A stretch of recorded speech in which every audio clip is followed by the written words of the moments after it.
আসসালামু আলাইকুম ওয়া রাহমাতুল্লাহি ওয়া বারাকাতুহু। বন্ধুরা কেমন আছেন? আশা করি ভালো আছেন। আজকে আমি আপনাদের জন্য একটি টিউটোরিয়াল নিয়ে আসলাম। টিউটোরিয়াল হলো কীভাবে ডেস্কটপে ফোল্ডার তৈরি করতে হয়। যারা নতুন তারা এই বিষয়ে জানেন না, যারা পুরাতন তারা জানেন। যারা নতুন তাদের জন্য এই ভিডিওটি উপকৃত করা হবে। পরবর্তী স্তরে পরবর্তী ধাপে আগানোর আগে আমি আপনাদের একটা কথা বলবো। আপনারা যারা নতুন তারা আমার চ্যানেলটি সাবস্ক্রাইব করে রাখুন। সাবস্ক্রাইব করলে রাখলে কি সুবিধা, আমি যখন নতুন নতুন ভিডিও আপলোড করবো আপনারা সাথে সাথে পেয়ে যাবেন। তাহলে আমি শুরু করতেছি।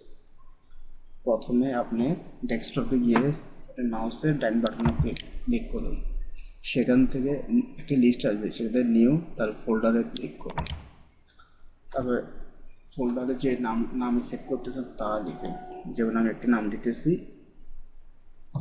New folder icon. এখন আমি কিবোর্ড থেকে এন্টার চাপ দিব, সাথে সাথে এটা সেভ হয়ে গেল।